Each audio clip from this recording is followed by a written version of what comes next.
তিনিচুকীয়া জিলা পাঞ্জা সন্থাৰ নতুন সমিতি গঠন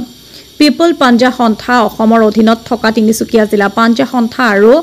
আৰ্ম বেণ্ডাৰ্ছ তিনিচুকীয়া জিলাৰ বিতুকত ডিগবৈ PM শ্ৰী হোমাৰ বিদ্যাপীঠত সাধাৰণ সভা আয়োজন হয় বিশিষ্ট সাংবাদিক আৰু ভাৰতীয় মজদুৰ সংঘৰ অসম ৰাজ্যিক মিডিয়া প্ৰভাৰী নিতুমণি শইকীয়াই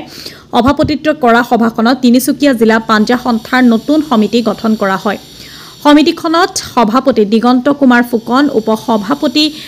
ঋতুজিত বৰুৱা সাধাৰণ সম্পাদক ভাস্কৰ জ্যোতি শইকীয়া সহকাৰী সাধাৰণ সম্পাদক বিপ্লৱ ভট্টাচাৰ্য প্ৰাঞ্জল প্ৰতিম শৰ্মা কোষাধ্যক্ষ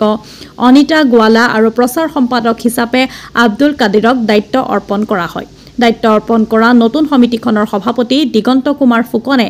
জানিবলৈ দিয়ে যে আগন্তুক এই সমিতিখন আৰু সদস্যৰ অন্তৰ্ভুক্ত কৰা হ'ব আৰু পাঞ্জা খেলখন কিদৰে আগুৱাই নিব পাৰি তাৰ বিষয়েও এক গঠনমূলক আলোচনা কৰা হয় ডিগবৈৰ পৰা নিতুমণি শইকীয়াৰ ৰিপৰ্ট নিভাজ অসম লাইভ 9 তাৰিখ 9 নৱেম্বৰ 2025 আজি PM শ্ৰী হোমাৰ বিদ্যাপীঠত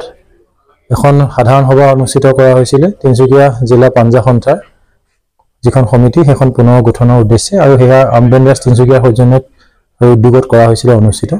আৰু তাতে আমাৰ যিখন আমাৰ কাৰ্যবাহী যিখন সভা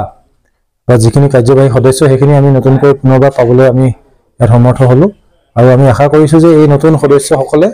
আমাৰ যিখন নতুন সমিতি গঠন কৰিছে তেওঁলোকে খুব এটা ভাল কাম কৰিব আৰু খেলটোক আগলৈ আগবঢ়াই লৈ যাব ধন্যবাদ